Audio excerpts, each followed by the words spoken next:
Hello everyone, welcome to IS point. आज हम लोग यहाँ पे बात करने वाले हैं डेवलपमेंट के बारे में, दैट मीन्स विकास के बारे में। ठीक है, तो ये चैप्टर अपना जो है वो 11th क्लास की एनसीईआरटी पार्ट फर्स्ट का ये लास्ट चैप्टर है एंड ये 10वां चैप्टर है।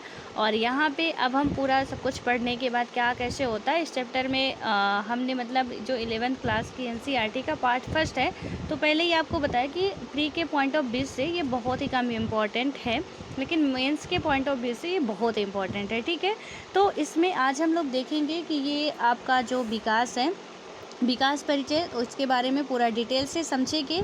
और हाँ, यहाँ पे आप लोगों के कुछ डाउट्स हैं जो मैं लास्ट में उसको क्लियर करूँगी। ठीक है, और उसके बाद यहाँ पे आप लोगों के लिए एक बहुत ही इम्पॉर्टेंट सोचना है कि जो भी यूपीएसआई की प्रिपरेशन कर रहे हो या यूपीएसआई देना चाहते हो, तो जो यूपीएससी की भी तैयारी कर रहे हो, तो यदि आप लोग भी इंटरेस्टेड है, देना चाहते हैं, तो हमारी टीम ने पूरा उसको बना के सब कुछ उसका लॉन्च किया है, मतलब पूरा सिलेबस है। ठीक है, उसमें तो आप उसे परचेज कर सकते हैं जो भी इंटरेस्टेड हो। तो आपको टेलीग्राम में, व्हाट्सअप वगैरह में उसकी जो भी है नंबर वगैरह सेंड किए गए हैं, तो वहाँ से आप बात करके उसे ले सकते हो जो इंटरेस्टेड हो। ठीक है, और क्योंकि क्या होता है ना कि अभी हम कर रहे हैं तो यूपीएससी की तैयारी कर रहे हैं, ये बहुत लंबी जर्नी है, और इस बीच यदि हम कोई छोटी मोटी जॉब अपने पास रख लेते हैं तो हमारे लिए कहीं ना कहीं एक प्लस पॉइंट बन जाता है। तो ऐसा नहीं कि आप लोग नहीं कर सकते हैं, सिर्फ यूपीएससी ही करना चाहिए। तो और मैं फोर्सली कह भी नहीं रही हूँ कि आप यूपीएससी छोड़ के करिए, लेकिन हाँ, जो भी इंटरेस्टेड हो या कर रहे हो तो वो परचेज कर सकते हैं। ठीक है, और उसके बाद अब हम आते हैं यहाँ पे विकास में। और इसमें यदि हम बात करें कि क्या क्या है, सबसे पहले किस अध्याय में हमें पढ़नी क्या क्या चीज़ें हैं, तो यहाँ पे यदि हम देखते हैं तो इसमें क्या है कि विकास की जो सामान्य समझ से हम चर्चा शुरू करेंगे और देखेंगे कि विकास जो होता है हमारा, डेवलपमेंट की इस समझ ने क्या समस्याएं पेश की हैं। यानी कि जो विकास की ये समझ है, इससे हमें क्या क्या समस्याएं फेस करनी पड़ी हैं और कैसे कैसे हमने इसे पाने के लिए क्या क्या कोशिशें की हैं, वो सारी चीज़ें हम देखने वाले हैं इसके अंतर्गत। और बाद वाले खंडों में हम क्या करेंगे कि उन तरीक़ों को खोजेंगे जिनसे क्या हुआ कि इन समस्याओं को हल किया जा सकता है, और हम विकास के बारे में सोचने के कुछ वैकल्पिक तरीक़ों पर भी क्या करेंगे, डिस्कस करेंगे। देन इस अध्याय में कुछ यहाँ पे जो भी क्वेश्चंस गुजरने वाले हैं आपको देखने को मिलेंगे, उनका आंसर हमें ढूंढना है। इसमें पहला क्या था आपका कि विकास पद के अर्थ की व्याख्या, यानी कि जो डेवलपमेंट वर्ड है, इसके पद की हम अर्थ की जो व्याख्या है वो आप क्या समझते हो, विकास का मतलब क्या होता है। ठीक है, यदि आपसे कोई पूछता है कि आप अपनी लैंग्वेज में विकास की परिभाषा बताओ, तो आप उसमें से क्या उसका आंसर देने की कोशिश करेंगे। तो हो सकता है कि अभी सबके माइंडसेट में अलग अलग बातें आ रही हों। किसी का लग रहा हो कि हमारे पास पैसा अच्छा आएगा तो हमारा विकास होगा, किसी को लग रहा है कि हमारे पास पैसा आने के साथ साथ हमारी हर एक ज़रूरतें पूरी होगी, हमारे घर में खुशहाली रहेगी, तब हमारा विकास कम्प्लीटली हो पाएगा। तो हर एक के मतलब सोच में अभी फ़र्क हो सकता है। ठीक है, लेकिन उसके बाद अभी जब हम चैप्टर पढ़ेंगे देन आपको समझ में आएगा। जैसे हमने शांति पढ़ा, तो शांति अभी आपके मन में हर एक के मन में अलग अलग उसकी भ्रांतियाँ बनी हुई थी, और पढ़ने के बाद हमें समझ में आता है कि शांति रियल में कैसे होते, क्या होता, कैसे प्राप्त किया जा सकता है। और ओवरऑल कहें तो शांति नाम की कोई चीज़ होती नहीं है। ठीक है, अपने में सुकून है तो सुकून है, अदरवाइज मैंने एक ही वर्ड में आपको बताया था कि जब तक हमारी इच्छाएं हैं, इच्छाएं रहेंगी, तब तक हम सुख और शांति से नहीं रह सकते हैं, क्योंकि उन्हें पूरा करने के लिए हमें मेहनत करनी पड़ेगी। मेहनत करनी पड़ेगी तो हमारा शारीरिक एक श्रम जो है वो भी लगेगा, और उसके बाद से हमें बहुत सारे काम करने पड़ेंगे, दिमाग भी हमें चलाना पड़ेगा। तो सुख शांति तो आप छोड़ ही दीजिए। ठीक है, और उसके बाद अब हम इसमें देखने वाले हैं कि विकास के प्रचलित मॉडलों की उपलब्धियों और समस्याओं पर चर्चा करेंगे। देन क्या करेंगे हम कि विकास के जो वैकल्पिक मॉडल पेश किए गए हैं उनमें से कुछ एक पर भी हम चर्चा कर सकते हैं। ठीक है, कि डेवलपमेंट के आप देखते होंगे बहुत सारी स्कीम वगैरह चलाई जाती हैं, तो इनमें से क्या है कि आप डिजिटल इंडिया चला रहे हो, तो ये कहीं ना कहीं आपके देश के विकास के लिए ही है ना, कि हम स्टार्टअप इंडिया चला रहे हैं, डिजिटल इंडिया चला रहे हैं, तो ये क्या है, सारी चीज़ें ये कहीं ना कहीं हमारे देश के विकास के लिए ही बातें की जा रही हैं। ठीक है, तो इन सब को देखेंगे कैसे क्या है, और आज आप बहुत अच्छे तरीके से पॉलिटी कम और इकोनॉमिक्स शायद ज़्यादा समझ पाएँ। और उसके बाद अब हम बात करते हैं इसकी भूमिका की। तो इसमें क्या बताया गया है कि मान लें कि एक विद्यालय में प्रत्येक कक्षा की ओर से पाठ्यक्रम से इतर गतिविधि के तौर पर वार्षिक पत्रिका निकलती है। यहाँ पे आप जैसे मैथ के यदि कोई भी स्टूडेंट होंगे तो हमेशा क्या होता था कि जब हम मैथ के क्वेश्चन सॉल्व करते थे तो वहाँ पे कोई भी क्वेश्चन का मतलब एग्जैक्टली क्वेश्चन तो लिखा नहीं होता था, एक पॉइंट मिस ही होता था उसमें, ठीक है। तो हमें क्या करना पड़ता था, उसे निकालना पड़ता था, और उसे निकालने के लिए हम क्या करते थे कि माना ये यक्स है, ठीक है। तो हम माना करते थे कि माना यक्स है। तो ऐसे यहाँ पे है कि मान लीजिए कि क्या है कि विद्यालय में प्रत्येक कक्षा की ओर से पाठ्यक्रम से इतर, यानी कि जो पाठ्यक्रम से थोड़ा हटके है, हमारे जो सिलेबस से हटके है, तो क्या होता था, गतिविधि के तौर पर वार्षिक एक मैगजीन निकलती थी, ईयरली मैगजीन निकलती थी, वो हमारे पाठ्यक्रम से रिलेटेड नहीं होती थी, ठीक है। इसमें आपको बस इतना मानना है। तो क्योंकि सिर्फ़ और सिर्फ यदि हम बुकिस बन जाएं, हमारी लाइफ उससे नहीं चलती है, ये आप लोग बहुत अच्छे तरीके से समझ रहे होंगे, और मैंने कई बार बताया भी है आपको, ठीक है, कि यहाँ पे सिर्फ आप पढ़ के सोच रहे हो कि कुछ भी कर लेंगे ना, तो सिर्फ और सिर्फ पढ़ाई, हाँ पढ़ाई के जरिए आप पहुँच सकते हो, लेकिन ओनली वन पढ़ाई ही आपको वहाँ तक ले जाएगी? जी बिल्कुल नहीं, ऐसा नहीं। हमारे जो भी हम जिस समाज में रह रहे हैं वहाँ की हर एक एक्टिविटी से कहीं ना कहीं हमें परिचित होना पड़ेगा। तो इसमें बताया जा रहा है कि मतलब इससे इधर मैगजीन निकलती थी, और क्या होता है कि एक कक्षा में जो टीचर्स है पिछले साल की पत्रिका को क्या करते हैं, आदर्श मानता है। यानी कि यहाँ पे जो एक कक्षा के हमारे क्लास के टीचर हैं, वो जो पिछले वर्ष की मैगजीन निकली थी उसे बोलते हैं वो काफ़ी बेटर थी, ठीक है। और उसके अनुसार इस साल की जो मैगजीन है कि योजना बनाते हैं कि जैसे हमने पहली वाली मैगजीन निकाली थी वो बहुत अच्छी थी, और उसी के अकॉर्डिंग हम इसमें कुछ फेरबदल करके हम इसे निकालने वाले हैं, जो इस ईयर हमें लाना है, ठीक है।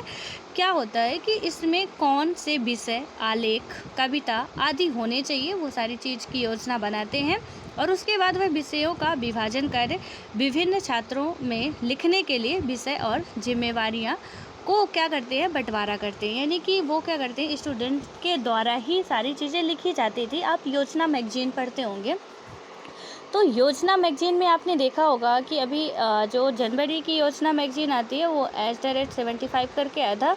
उसमें से पूरे क्या था कि जितने भी आपके मिनिस्टर हैं सबके द्वारा एक एक थॉट्स लिखे गए थे, ठीक है। उनके जो भी विचार थे, उन्होंने जिस बारे में जो भी समझा, तो हर एक उसमें अपने अपने विचार दिए, अपने अपने व्यू दिए उन्होंने कि क्या कैसे है, कैसे करना चाहिए आगे, क्या कैसे स्कीम लानी चाहिए, कैसे डेवलपमेंट करना चाहिए।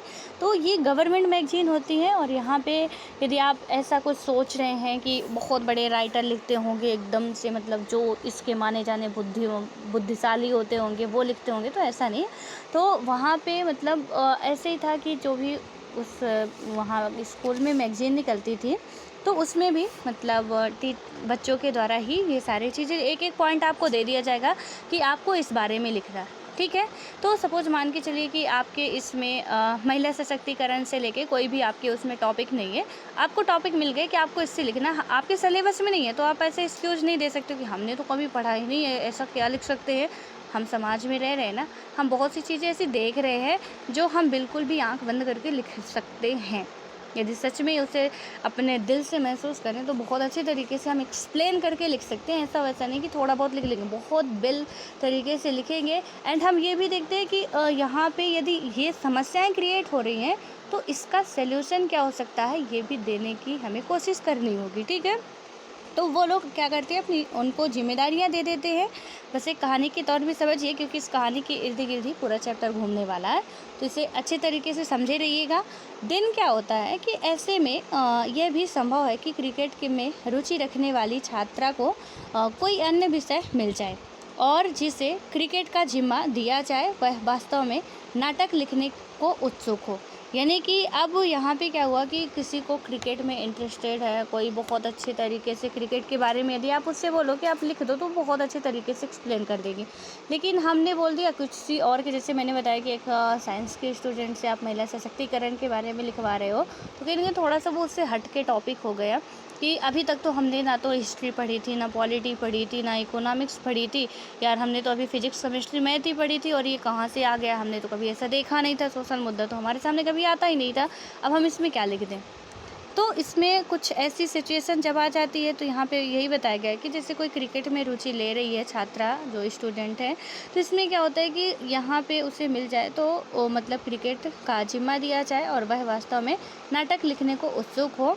और यह भी संभव है कि इस योजना के तहत 3 छात्र मिलकर कार्टून की एक श्रृंखला तैयार करना चाहते हों, मगर जो भी पाए कि उन्हें अलग अलग समूह में रख दिया गया है।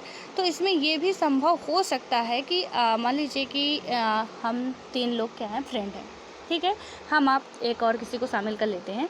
तो हम सोच रहे थे, पहले से ही हमारी स्कीम बनी हुई थी कि हम ना इस बार जो हमारी मैगजीन में काम हमें मिलेगा तो हम कार्टून बनाने का काम करेंगे। लेकिन क्या होता है कि हमारी टीचर ने हमें दूसरा काम दे दिया, और क्या किया, दूसरा तो दे दिया, हमें अलग अलग कर दिया।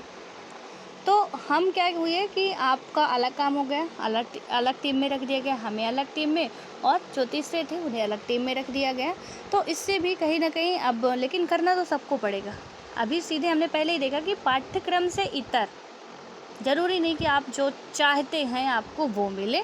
और इसके बाद क्या होता है, हालांकि एक अन्य कक्षा के छात्रों के बीच पत्रिका की विषय वस्तु को लेकर बहस होती है, वहाँ अनेक असहमतियाँ होती है, लेकिन आखिर में सारे वाद विवाद के बाद एक कार्यक्रम उभरता है जिस पर हर कोई सहमत है। तो यहाँ पे एक क्लास में तो ये हुआ, कुछ ऐसी समस्याएं कि जिसे जो पसंद नहीं था वो मिल गया। दूसरी समस्या ये आ गई कि आपने क्या किया कि वहाँ पे जो डिस्कस डिबेट चल रहा था किसी भी सब्जेक्ट को लेके, किसी भी एक पॉइंट को लेके, तो वहाँ पे बाद में तो पहले तो बहुत काफ़ी ज़्यादा उसमें रहता है कि ऐसा वैसा है, ऐसा नहीं होता। तो उसके बाद क्या होता है, बाद में सब लोग सहमति होते हैं, सब लोग उसमें विचार विमर्श करते हैं और सब लोग एक मिडिल पाथ निकालने की कोशिश करते हैं कि भाई लड़ाई झगड़े से काम नहीं चलने वाला है, हम इसे कैसे बेहतर बना सकते हैं। अभी ये पूरी कहानी मैं फिर बोल रही हूँ कि आप समझिएगा, क्योंकि इसी के अंतर्गत हमारा पूरा चैप्टर घूमने वाला जो डेवलपमेंट है, तो हमारा विकास भी है। जैसे कैबिनेट मिनिस्ट्री हो गई, हमारी जो स्टेट की मिनिस्ट्री होगी, वहाँ पे यदि ऐसी आपस में लड़ाई झगड़े होते हैं, वो सहमत नहीं होते हैं, लेकिन बाद में कोई भी जो स्कीम्स लाते हैं तो बिना किसी के असहमति के वो नहीं आ सकती, यानी जब तक कोई सहमति अपनी नहीं दर्शाएगा तो वो नहीं आ सकती है। इसलिए वहाँ पे सबकी सहमति होना फिर ज़रूरी होता है। और उसके बाद यदि हम बात करते हैं तो आपकी राय में कौन सी कक्षा ऐसी पत्रिका निकाल पाएगी जिसमें छात्रों की अपनी विशिष्ट रुचि सर्वोत्तम संभव तरीके से मतलब साकार होगी, और पहली कक्षा शायद अच्छा दिखने वाली पत्रिका तैयार करे। यानी कि इसमें क्या बताया गया, क्योंकि पहली कक्षा में क्या था कि वहाँ पे जो उनका ठीक है इंटरेस्ट नहीं था, लेकिन कहीं ना कहीं था कि उनको मतलब एक एक पर्टिकुलर आपने सब्जेक्ट दे दिया, हमने उसे खिचड़ी नहीं बनाया कि भाई जिसका जो मन करे उस पर लिखो। अरे भाई जिसका जो मन करे उस पर लिखो, तो यदि एक टॉपिक पे हमें लिखना है, दूसरे को भी उसी टॉपिक पे लिखना है, तो समस्या क्रिएट हो जाएगी ना। फिर हमें छांटना पड़ेगा कि अब इनमें से किसका बेटर होगा और फिर आगे के टॉपिक कौन लिखेगा। लेकिन यहाँ पे क्या हुआ, दूसरी कक्षा में जो हमारी पहली कक्षा थी उसमें टीचर्स ने डिवाइड कर दिया कि ऐसा ऐसा है, और लेकिन दूसरी कक्षा में वो आपस में ही लड़ भिड़ रहे हैं। बाद में चलो मैगजीन तैयार भी हो जाती है किसी तरीके से, लेकिन इनमें तो कोई वो था ही नहीं कि हमने ऐसा किया। आपको यहाँ से एक बात और समझ लेनी चाहिए कि जो अलग अलग आप देखते हो कि मिनिस्टर होते हैं, अलग अलग उनके मंत्रालय होते हैं, मिनिस्ट्री होती है, क्यों होती है? क्योंकि कोई एक आदमी को आप काम सौंप दोगे तो वो कितना करेगा।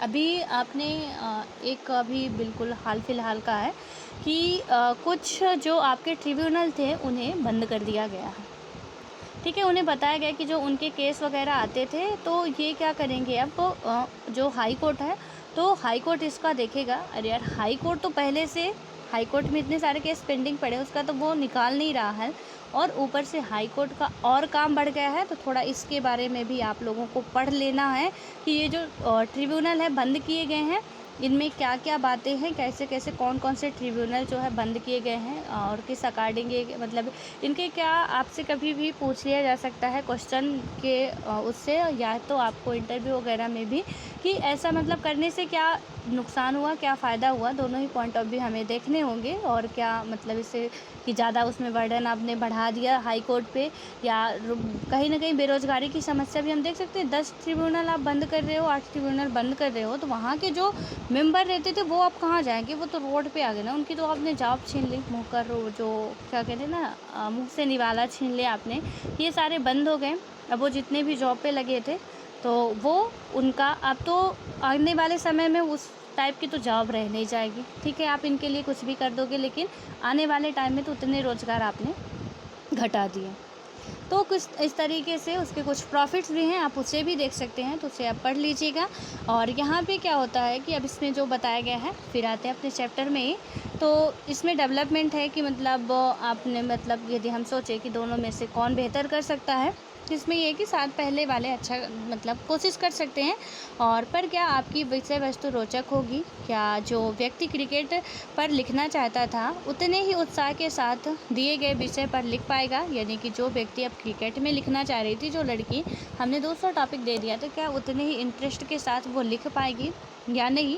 यहाँ तो ये कि वो बेहतर हो सकती है, लेकिन कितनी बेहतर हो सकती है, क्वालिटी इसमें भी बनती है ना कि हम कितना कर सकते हैं बेहतर। ठीक है, और उसके बाद कौन सी पत्रिका अनूठी मानी जाएगी और कौन सी आदर्श? कौन सी कक्षा महसूस करेगी कि पत्रिका पर काम करना रोचक था और कौन से महज रोज़मर्रे के काम की तरह ही करेगी? तो अब यहाँ पे दोनों ही क्लासें हैं, दोनों तरीके की हैं। अब यहाँ पे यदि आप अपने दिमाग में लगाइए कि कौन सी कक्षा मतलब ऐसा मान सकती है, हो सकता है कि अभी आपके दिमाग में बिल्कुल ये बातें ना आती हो कि कौन सी क्लास ऐसा मतलब सोच सकती है या कर सकती है कि किसी को लगता है यार ये तो फिर से बवाल आ गया, हर साल आता है, अब पता नहीं क्या लिखना पड़ेगा, क्या मिल जाएगा। तो किसी को तो ऐसा लगता है, किसी को लगता है बहुत इंटरेस्टिंग चीज़ें हैं। हमारे अंदर की जो भी सोच है, हमारे अंदर के जो भी विचार है, हमें ये मौका मिला है और एक गोल्डन चांस मिला है, जो कि हम यहाँ पे लिख के, और इसमें लिखने के बाद हम कई सारे लोगों तक हमारी बातें पहुँच सकती हैं। लेकिन कुछ लोगों के लिए तो वही रहता है कि हे भगवान कहाँ से आ गया, हर साल हमारे कॉलेज में या स्कूल में ये बवाल चलता ही रहता है, लिखो तो सही है और नहीं लिखो तो मतलब क्लास में जो भी है फ़ाइन लगेगी या अटेंडेंस कम कर दी जाएगी, कुछ ऐसा वैसा सिस्टम फिर चलता है। तो कुछ लोगों के लिए तो बस एक बर्डन सा बन जाता है। तो इसलिए इसमें बताया गया है कि मतलब दो टाइप के लोग होते हैं ना, हमेशा सिक्के के दो पहलू होते हैं। यदि अच्छाई है आप में तो बुराई ऑब्वियस है कि होनी ही होनी है, बुराई है तो अच्छाई भी होनी है। ठीक है, तो अब इसमें क्या होता है कि किसी समाज के लिए विकास से जुड़ी बातें तय करना वैसा ही है जैसा छात्रों के लिए यह तय करना कि वे किस तरह की पत्रिका चाहते हैं और उन्हें पत्रिका पर कैसे काम करना चाहिए। और हम या तो किसी दूसरे देश में इस्तेमाल किए गए मॉडल का यांत्रिक रूप से अनुकरण कर सकते हैं। अब यहाँ पे क्या है कि एक तो सबसे पहले हमें क्या करना चाहिए कि हमें जो स्टूडेंट्स हैं वहाँ उनका माइंडसेट क्या है, वो कैसे चाहते हैं। सपोज मान लीजिए कि देखिए एक बिज़नेस करने का भी हमारा तरीका होता है, हमने कोई ऐसे माल का प्रोडक्शन किया जिसकी ना तो मार्केट में डिमांड है, ना लोगों के पास उसकी डिमांड है, हमने उसका प्रोडक्शन कर दिया। अब जब हमने उसका उत्पादन कर दिया, अब वो ना तो किसी के पास, जब किसी की ज़रूरत का काम है ही नहीं, 2-4 लोगों के पास बस उसकी ज़रूरत है, तो उतने में से तो हम बर्बाद हो गए। बिजनेस ऐसे नहीं किया जाता है। ठीक है, हमारा विकास करना है तो हम यदि ऐसे सोचें कि हम ये कर लेते तो हमारा हो जाएगा, तो सबसे पहले ना हमें कुछ चीज़ें देखनी पड़ती हैं। और उसमें से यदि हम देखें तो सबसे पहले कि हम मार्केट में जो हम करने चाह रहे हैं उसकी डिमांड कितनी है। ठीक है, तो हमेशा इकोनॉमिक्स जो डिमांड एंड सप्लाई पे ही चलती है कि तो डिमांड कितनी है, उसकी सप्लाई कितनी हमें करनी होगी या कैसे हो रही सप्लाई उसकी। फिर उसका बाद में हम देखेंगे कि अदर जो कंपटीटर हैं इसी सामान को बना रहे, इसी चीज़ को प्रोडक्ट कर रहे, तो उनका मार्केट प्राइस क्या है। देन हम किस तरीके से थोड़ा इससे आगे बढ़ने के लिए अपना घटा बढ़ा सकते हैं, कैसे कर सकते हैं, या तो प्राइस ना घटाए बढ़ाए तो अपने जो हमारी सामान की क्वालिटी है उसे इसके सामान से कितना बेहतर कर सकते हैं। तो इसमें यही बताया गया है कि यहाँ पे हम क्या करेंगे कि जब भी कभी ऐसी सिचुएशन आती है तो पहले तो उनका माइंडसेट हमें जानना होगा कि वो कैसी चाहते हैं। उसके बाद हम कहीं दूसरे देशों की या क्या करेंगे कि जो भी दूसरे देश के मॉडल हैं तो उनके क्या कर सकते हैं, थोड़ा सा अनुकरण ले सकते हैं। ठीक है, कि वहाँ पे किस तरीके से हो रहा है, या पूरे समाज की भलाई और विकास परियोजनाओं से परे, यानी कि विकास परियोजनाओं से पर प्रभावित लोगों के अधिकारों को ध्यान में रखते हुए योजना बना सकते हैं। और नेतागण लोगों के विरोध की परवाह न करते हुए विकास परियोजनाओं को पूरा करने का निर्णय कर सकते हैं, या वे लोगों को साथ लेते हुए लोकतांत्रिक तरीके से आगे बढ़ सकते हैं। ठीक है, और उसके बाद क्या होता है कि विकास शब्द अपने व्यापकतम अर्थ में उन्नति, प्रगति, कल्याण और और बेहतर जीवन की अभिलाषा के विचारों का वाहक होता है। अब यहाँ से क्या बताया गया है इसमें कि जो हमारा जो इसमें है कि मतलब प्रगति हो गया, कल्याण हो गया, तो बेहतर जीवन की अभिलाषा के विचारों का ये वाहक होते हैं। और कोई समाज विकास के बारे में अपनी समझ के द्वारा यह स्पष्ट करता है कि समाज के लिए समग्र रूप से उसकी दृष्टि क्या है और उसे क्या करना चाहिए, प्राप्त करने का बेहतर तरीका क्या है। हालांकि विकास शब्द का जो हमारा प्रयोग प्रायः है आर्थिक विकास की दर में वृद्धि और समाज का आधुनिकीकरण जैसे संकीर्ण अर्थों में भी होता रहता है। और उसके बाद क्या होता है कि दुर्भाग्य से विकास को आमतौर पर पहले से निर्धारित लक्ष्यों या बाद उद्योग, यानी कि इसमें ना थोड़ा सा कि हम इतना, अभी मैंने बताया ना कि सिर्फ हम ये समझ लेना कि किसी विकास का मतलब, डेवलपमेंट का मतलब कि हमारे पास पैसा आना चाहिए, तो इस तरीके की संकीर्ण जो हमारी अवधारणा है कहीं ना कहीं उससे अभी हम लोग यही मानते हैं और उसका अर्थ भी कुछ इतना ही तक मानते हैं कि विकास का मतलब इतना ही होता है। और यहाँ पे बताया भी गया कि कुछ ऐसे हम लक्ष्यों का भी निर्धारण करते हैं, जैसे हो गया बांध हो गया, हमारे इंडस्ट्रियल एरिया हो गए, अस्पताल हो गई। तो इन जो भी कुछ ऐसी परियोजनाओं को पूरा करने से जोड़कर देखा जाता है और विकास का काम समाज के व्यापक नज़रिए के अनुसार नहीं होता है और इस प्रक्रिया में समाज के कुछ हिस्से लाभान्वित होते हैं, कुछ हिस्से जो रह जाते हैं ना, जबकि क्या होता है कि बाकी को अपने घर, जमीन, जीवन शैली को बिना किसी भरपाई के खोना पड़ सकता है।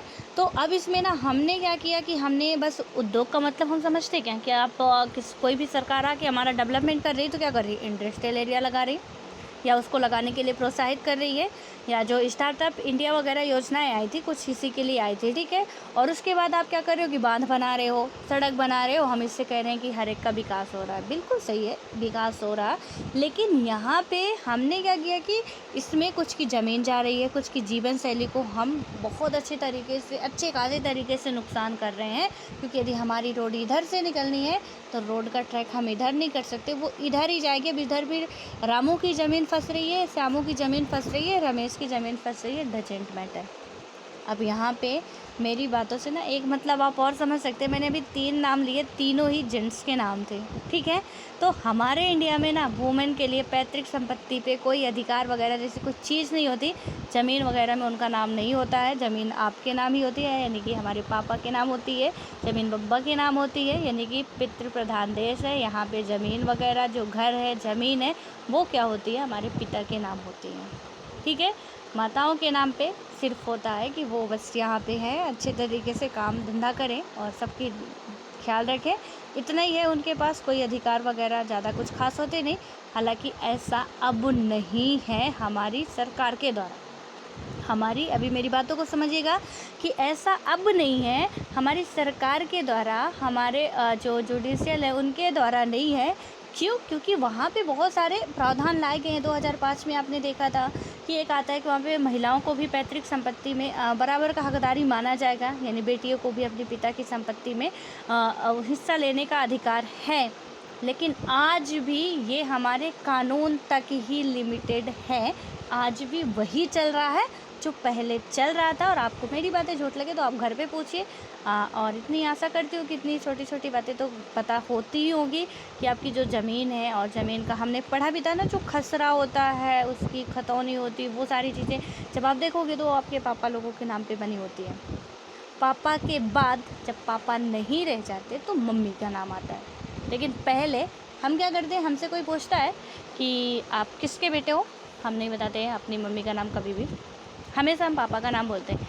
हमसे पूछा जाता है कि आप किस फैमिली से बिलोंग करते हो, कि वहाँ पे नहीं, मतलब वो सर्विस सेक्टर पे है या फार्मर है या क्या कर रहे हैं। हम क्या बताते हैं कि यदि हम एक किसान परिवार से हैं तो हम यही बताएंगे कि हम एक किसान परिवार से हैं, जहाँ पे और उसमें बताया जाए कि इकोनॉमी में सबसे बड़ा रोल किसका होता है आपकी फैमिली में पूरा सब कुछ करने के लिए। हम मम्मी का नाम कभी नहीं लेते, बिल्कुल भी कभी नहीं लेते मम्मी का नाम, जबकि बराबर का रोल होता है। यदि पापा बाहर से कमा के ला रहे हैं, मम्मी घर पे उतने ही काम कर रही है, ठीक है, लेकिन हम नहीं लेते ना। क्या करते हैं, डायरेक्ट हमारे, क्योंकि वो हमारे पूरे खून पे दौड़ चुका है कि हमें यही करना है। हम यही बताते हैं कि हमारे पापा यहाँ पे उनका ज़्यादा रोल होता है या वो ज़्यादा करते हैं। और जबकि ज़्यादातर केसेज आप देखेंगे तो जो माताएं होती हैं घर की, वो घर का भी काम करती है, और जो किसान होते हैं ना, उनके घर में उनकी जो आपकी, यदि आप लोग कोई भी किसान परिवार से आ रहे होंगे, तो बिल्कुल आप देखिएगा कि आपकी जो मम्मी होती है ना, आपके पापा के साथ या पापा से ज़्यादा ही घर की जो खेती किसानी होती है, वहाँ पे रोल होता है मम्मी का, सबसे ज़्यादा रोल होता है। तो उसमें हमने उन्हें काउंट नहीं किया, क्योंकि हम ये मानते हैं ना कि उनका तो ये काम ही है, वो करेंगी ही। हम ये मान लिए कि उनका तो ये काम है, करेंगी। कर तो ये बहुत बड़ा एहसान रहे हैं, इधर आके इनका हम मानते हैं कि हाँ है, और इसमें किसी की गलती नहीं है। जो अब चला आ रहा है उसे हम बदलने की कोशिश नहीं कर रहे हैं। चाहे तो हम लोग बदल सकते हैं, लेकिन बदलने की कोशिश नहीं कर रहे हैं ना, क्योंकि एक का फ़ायदा हो रहा है। तेरी लड़कियां चाहे कि हम बदलेंगी, हमारा आना चाहिए, तो फिर उधर दूसरे वालों को फ़ायदा हो रहा है। तो आज हम लड़ रहे हैं अपने हक़ के लिए, कल से लड़के लड़ेंगे अपने हक़ के लिए कि हमारे हक़ का भी हनन हो रहा है। तो ये सिस्टम खैर चलता रहता है। उसके बाद आता है यहाँ पे कि क्या विकास के क्रम में लोगों के अधिकारों का सम्मान किया गया। और यहाँ पे सिर्फ आपने विकास कर लिया अपना, लेकिन दूसरे के पड़ोसी की ना ज़मीन खोद के अपना घर बना लिया, तो आपका विकास हो गया, लेकिन उसका तो आपने मतलब उसे तो पूरे तरीके से जो भी था उसका कि घर था, दीवार थी, आपने उसे गिरा दिया और अपना बना लिया, तो वो तो बेघर हो गया। और आप महल खड़े करके अपना विकास देख रहे हैं, हमने विकास किया। कैसा विकास आपने किया?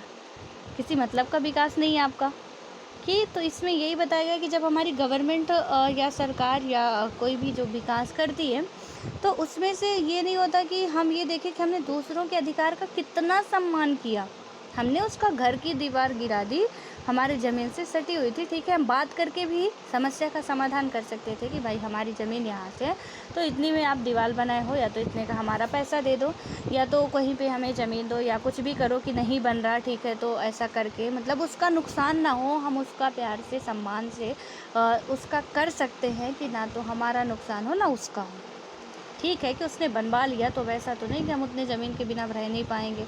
लेकिन अब जो हमारे अंदर बना हुआ कि हमें अपना विकास करना, दूसरे का विकास चाहे तेल लेने, तो फिर उसमें क्या होगा कि यहाँ पे ये देखना होगा हमें कि हमने दूसरों के अधिकारों को कितना सम्मान किया है अपने विकास के दौरान। क्या विकास के लाभ और बोझ का उचित वितरण भी हुआ है, और विकास की प्राथमिकताओं के बारे में फैसले लोकतांत्रिक तरीके से लिए गए, और ऐसे मुद्दे अनेक देशों में उठाए जा रहे हैं। इसलिए क्या होता है कि विकास अच्छा खासा विवाद का विषय बन गया है, और विभिन्न देशों द्वारा अपनाए गए विकास के मॉडल बहस और आलोचना के विषय बन गए हैं। और उसके बाद क्या होता है कि और वैकल्पिक मॉडल जो है हमारा पेश किए गए हैं। और ऐसी परिस्थितियों में क्या होता है कि विकास की व्यापक समझ एक ऐसे मानक की भूमिका निभा सकती है जिससे किसी देश के मतलब किसी देश में विकास के अनुभव को जांचा जा सकता है। तो हम एक वैकल्पिक मॉडल निकालते रहते हैं आए दिन की, ये करना वो करना दुनिया भर का, और जितना होता है तो हमने पहले भी देख लिया कि आप सड़क बनवा रहे हो, आप रोड बनवा रहे हो, और रोड भी ऐसी बाबा रे बाबा, मतलब कि हमने गवर्नमेंट ने तो रोड के लिए पैसा दे दिया, ठीक है, जो भी हमारी रेल की पटरियों के लिए पैसा दे दिया। अब क्या हुआ, ये बनाने वाले जो ठेकेदार होते हैं ना, बीच के बिचौलिए होते हैं, सबका भैया पेट होता है, वहाँ पे क्या करते हैं, अब रोड ऐसी बना रहे कि यहाँ से रोड बन के कंप्लीट नहीं हुई है, दूसरे जगह की रोड जहाँ आगे बन रही है, तो इधर की रोड ना पता चला कि इधर की वो रिपेयर करने लायक हो गई है। मतलब इतना घटिया वाला सामान यूज करके बनाते हैं, और जब घटिया वाला सामान यूज करेंगे ताकि उनके जेब में पैसा आए, और अच्छा खासा पैसा आए, तो इससे क्या होता है। और आपको यदि पता हो थोड़ा, आप कभी यदि अपने गांव के सरपंच वगैरह के पास बैठते होंगे, तो इतनी तो खैर प्राइवेसी कोई लीक नहीं करता, लेकिन मैं आपको बताती हूँ, ठीक है। तो एक शिक्षक होने के नाते मेरी जिम्मेदारी है, और इसे आप मिसयूज मत कीजिएगा, बस अपने तक ही सीमित रखिए। जो यहाँ पे हमारे सरपंच होते हैं, गांव के एक मुखिया की मैं बात कर रही हूँ, अभी यूपी में चुनाव चल रहे हैं, कई ज़िलों में मतलब जो सरपंच होते हैं उनके चुनाव चल रहे हैं, और बहुत ज़्यादा भी जौनपुर में ही चुनाव हो रहा है। मैंने वहाँ की सुनी बातें कि इतनी फर्जी वोटें पड़ रही है ये सरपंच के, और पैसा तो इतना बांटा गया वहाँ पे कि जिसकी कोई लिमिट नहीं है। एक सरपंच के चुनाव के लिए आप इतना खर्चा कर रहे हो, और वहाँ पे हमने आप जो यहाँ पे निर्वाचन आयोग के द्वारा पूरा उसका पढ़िएगा ना एजेंडा, वहाँ पे आप देखेंगे कि सिर्फ़ और सिर्फ उसमें से 60 से 70 लाख रुपए तक का लोकसभा चुनाव में बात की जाती है कि इतना सिर्फ आप खर्चा कर सकते हो। या तो मुझे लगता है कि 10-15 लाख तो ये अपना सरपंच के चुनाव में ही पैसा खर्च कर देते, उड़ा अरे ज़्यादा ही हो जाता होगा। हर एक प्रत्याशी को ये लोग दे रहे हैं पैसा 2000, 3000, 4000, 5000। तो मैंने कुछ लोगों से यूपी के लोगों से मैंने बात की, वहाँ तो ऐसा हुआ कि हमारे घर में तो 12,000 आ रहे हैं, हमारे घर में तो 10,000 आ रहे हैं। तो मतलब ऐसे ऐसे सिस्टम चल रहा है कि सरपंच के चुनाव के लिए कर रहे हैं, पेमेंट इनकी सिर्फ 1500 रुपये होती है। हो सकता है अदर स्टेटों में अलग अलग हो, बट अभी मेरे जो एमपी में मिल रही है वो 1500 के समथिंग मिलती है, ठीक है। अब इस पेमेंट में आप सोचिए कि ये अपना घर भी बना लेते हैं, अपनी गाड़ी भी खरीद लेते हैं, सरपंच होने के बाद अपना सब कुछ विकास कर लेते हैं। तो कैसे कर लेते होंगे? 1500 रुपये में की पेमेंट में कोई इतना पैसा फूकेगा? जी नहीं। वो आपकी सेवा के लिए ऐसा नहीं कर रहे बेटा कि वो पैसा फूक रहे हैं कि हम इतना पैसा लगाएंगे और आके फिर इन गांव वालों की सेवा करने वाले हैं। बिल्कुल भी नहीं। गांव का जो जैसे रहता है ना, वो जस का तैसे ही रहता। एक पंचवर्षीय आती, दूसरी आती, तीसरी आती है, कुछ भी डेवलपमेंट नहीं होता है। थोड़ा बहुत टीम टाम कर देंगे, और करते कब है? पेंडिंग में डाल देते हैं। हमारे यहाँ चुनाव होने वाला तो कहते हैं ना कि इस बार यदि आप हमें जिताओगे तो हम यहाँ की सड़क बनवा देंगे। थोड़ा सा जो अपने घर के पास है, यानी जहाँ हम लोग रहते हैं, थोड़ा सा वहाँ की जो रोड है ना बहुत ज़्यादा ख़राब है। अब वो क्या करेंगे, बिल्कुल आपके गेट तक हम क्या करेंगे कि अभी नेक्स्ट पंचवर्षीय में यदि हम आते हैं तो बहुत अच्छा हम आपका यहाँ से विकास कर देंगे। अरे 5 साल में तो तुमने ध्यान नहीं दिया, अब जब आगे का चुनाव आ रहा है तो अब हमारा विकास करने आ रहे हो कि हम यहाँ से तुम्हारी रोड बना देंगे। मतलब 5 साल तक राख चाटे यहाँ पे क्या किए हो कि 5 कुछ नहीं कर पाए हो। अब जब मतलब लॉलीपॉप खिला रहे हो फिर से कि हमें ही आप वोट दीजिएगा, हम आपका ये करेंगे। तो जब अभी तक आप नहीं कर पाए, हमें क्या उम्मीद है कि आप आने वाले पंचवर्षीय में ही हमारे बिल्कुल जैसे ही आप के गले में हार आता है विजयी का, वैसे ही आप यहाँ पे काम करवाना शुरू कर देंगे। तो ये बिल्कुल तो उम्मीद ही छोड़ दीजिए कि ऐसा कुछ होने वाला है। लेकिन ऐसी सिचुएशन आती है तो यहाँ पे मैंने अभी जो बताया ना कि बांध बनते हैं, रोड बनते हैं, सड़क बनते हैं, इनमें ना इनका सबका, चाहे वो इंजीनियर हो, चाहे वो पुलिस अधिकारी हो, प्रशासनिक अधिकारी हो, चाहे वहाँ पे सरपंच हो, पंच हो, सबका ना एक ठेकेदार हो, सबका अपना अपना पैसा बटा रहता है कि इतना इतना इन्हें इतने परसेंट इनको देना है, इतने परसेंट इनको देना है, इतने परसेंट इनको देना है, और बाद में जो भी बचे उसका क्या कर लेना, काम करवा देना है, ठीक है। तो जैसे 10% इंजीनियर को देना है, 10% ही मान लीजिए कि 15% आपको एसडीएम को देना है, उसके बाद कुछ सरपंच को भी देना है, और कुछ जो भी उसमें, क्योंकि आता वहाँ से करोड़ों में पैसा लॉन्च होता है, हज़ारों करोड़ों रुपए में, ठीक है। और यहाँ पे आके ना इतने इतने उसमें बँटता है। और फिर अब आप सोचिए कि जब इतना इतना देने के बाद कि हमने 10 शीशे दे दिया, 10 शीशे दे दिया, 10 शीशे दे दिया, बचा क्या? जो भी बचा थोड़ा बहुत, भैया उसको अब ले आओ गिट्टी वालों, लगाओ उसमें, और 10 दिन बाद फिर रिपेयर कराना पड़ेगा, फिर से पैसा पास कराएंगे, फिर से बनाएंगे, फिर से अपने जेब में पैसा आएगा। और काम ऐसा करेंगे ताकि उसमें दोबारा पैसा आता रहे, वो जल्दी ख़राब होती रहे। तो हम काम ऐसा करेंगे, ठीक है। तो इस तरीके का सिस्टम चलता है। और थोड़ा सा आप लोग भी जागृत रहिए कि यहाँ पे यदि वो ऐसा कर रहे हैं ना आपको, तो मैं तो सजेस्ट करूँगी ना, जो भी पैसा दे जम के लीजिए आप लोग। देखिए इसमें बस कोई ये मत समझिएगा कि मैं ज़बरदस्ती कह रही हूँ आपको, लेकिन मैं एक सॉलिड वाला आइडिया बता रही हूँ आपको। जब भी कोई पैसा देने आए या कुछ कहे, ठीक है भैया पैसा दो हमें, लेकिन उसे वोट कभी मत दीजिए। जो आपकी पैसों से वोट खरीद रहा है वो आपके विकास करने के लिए 5 साल तक ना आप उसे झेल नहीं पाओगे, क्योंकि वो पैसा दे के यार आपकी वोट पहले ही खरीद चुका। आप उसका कुछ नहीं कर सकते हो। जाओगे ना तो बता देगा कि भैया पैसा जब लिए थे तब सोचना चाहिए था ना, यदि हमको विकास ही करना होता तो तुम्हें पैसा दे के हम यहाँ पे वोट खरीदते तुम्हारी।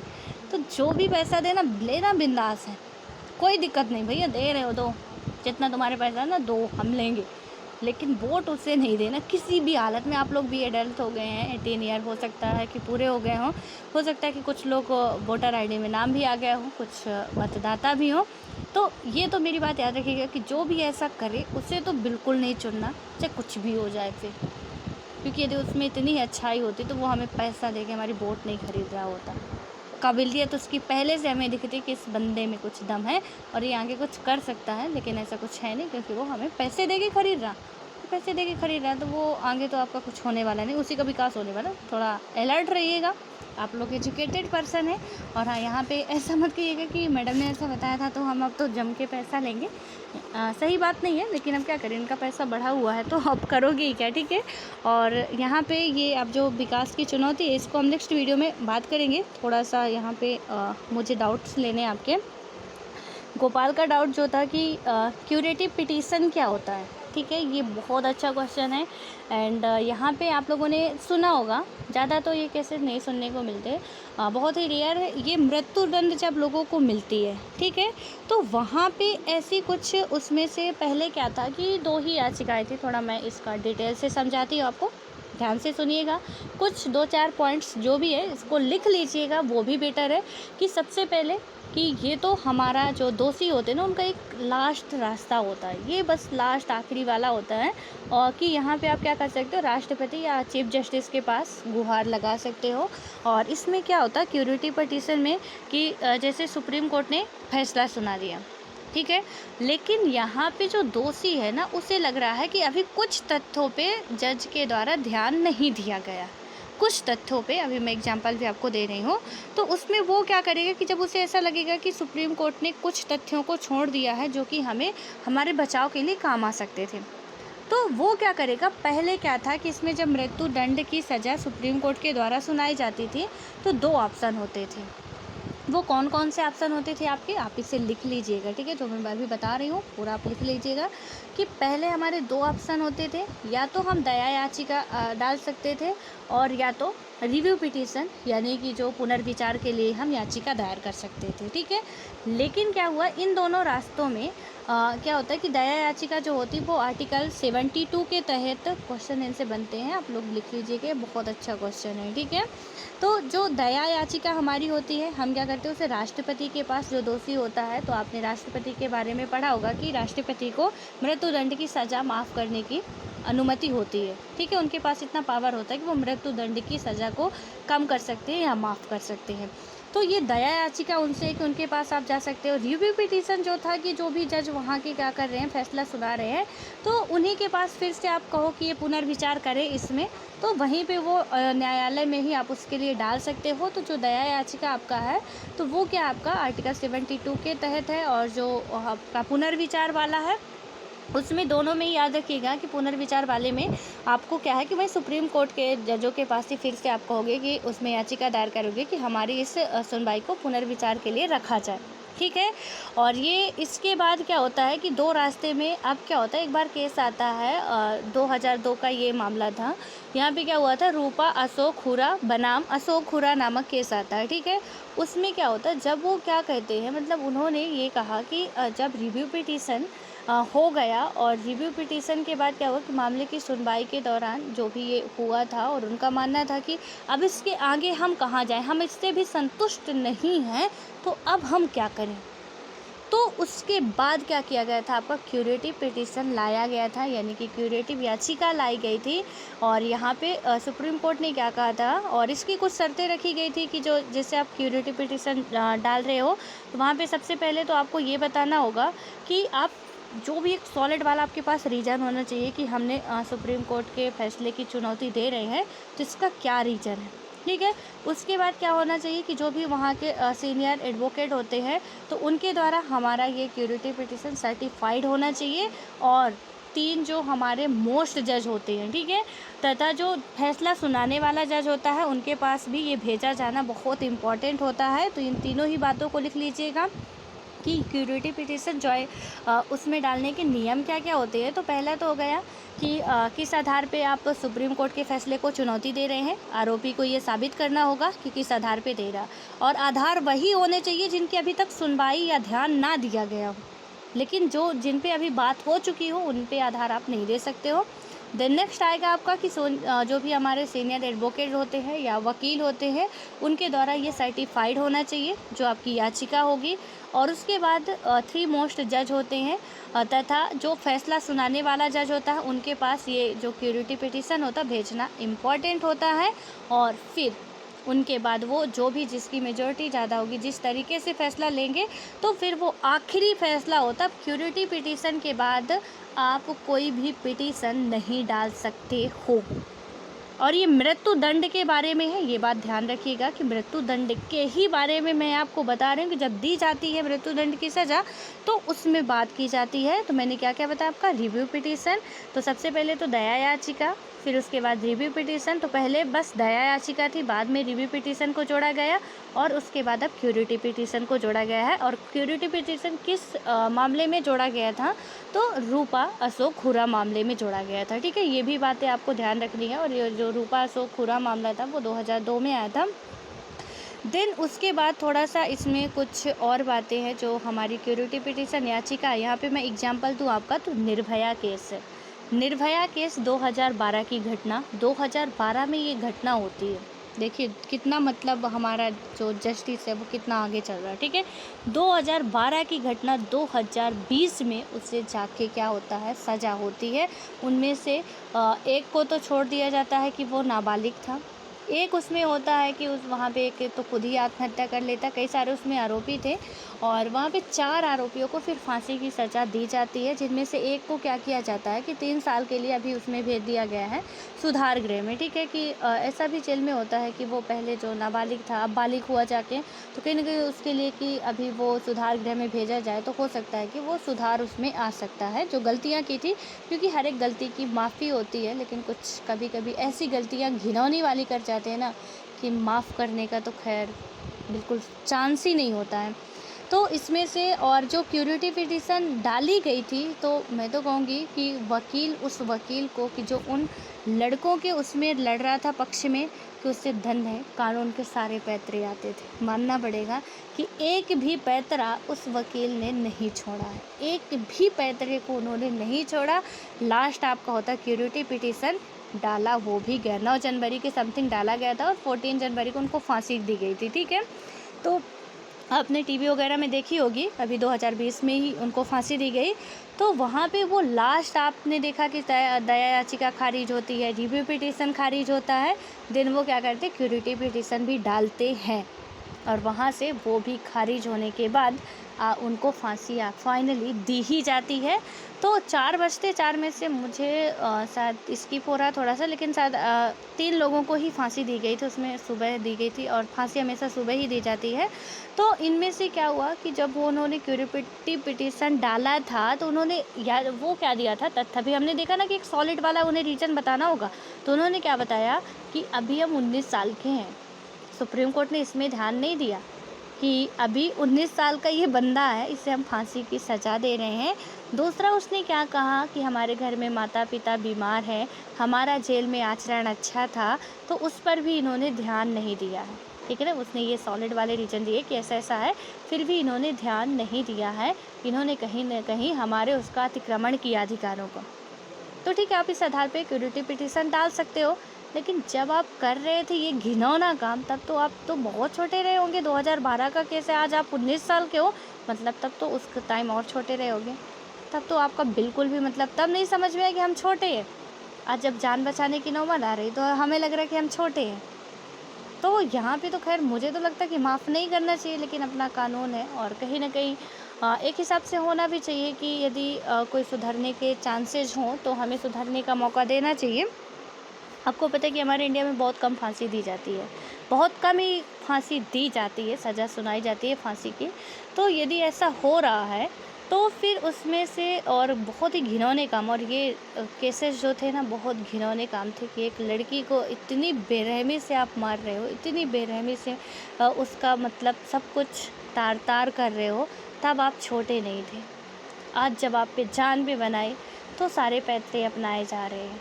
ठीक है, तो यहाँ पे वो सारी चीज़ें होती हैं और कहीं ना कहीं हम तो देखते थे उनका जो भी रुतबा रहता था कि बढ़िया वेल मेंटेन वाला रहता था। मतलब ऐसा लगता था कि सच में ये हमारे पुलिस वालों के दामाद ही बन के बैठ गए हैं। ठीक है, तो वहाँ पे वो सारी चीज़ें होती है और आई होप कि अब आपको खैर हमें क्यूरिटी पिटीशन से मतलब था और सुप्रीम जो निर्भया वाला मामला है तो वो मतलब कहीं भी जब भी आपसे जस्टिस से रिलेटेड आए ना, आप उसका एग्जाम्पल रखिए।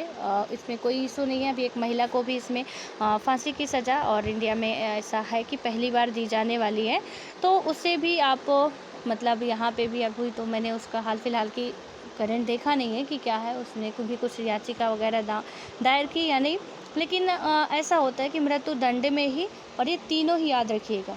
ठीक है, रिव्यू पिटीशन, दया याचिका आपकी हो गई, क्यूरिटी पिटीशन, ये तीनों ही मृत्यु दंड के लिए हैं और क्यूरिटी पिटीशन लास्ट है। यदि इसने हाथ उठा लिए तो फिर कोई नहीं है जो आपको बचा ले, कोई भी नहीं है जो आपको अब बचा ले, फांसी के फंदे पे झूलना ही पड़ेगा। तो अब मुझे लगता है आपको समझ में आ गया होगा। और भी कोई डाउट रह गए हो इससे रिलेटेड तो बेशक आप पूछ सकते हो। ये बहुत ही मतलब इम्पोर्टेंट वाला क्वेश्चन था और बहुत ही अच्छा वाला, बहुत ही सॉलिड वाला क्वेश्चन था। तो क्वेश्चन पूछने के लिए शुक्रिया आपका, एंड मिलते हैं हम लोग नेक्स्ट वीडियो में।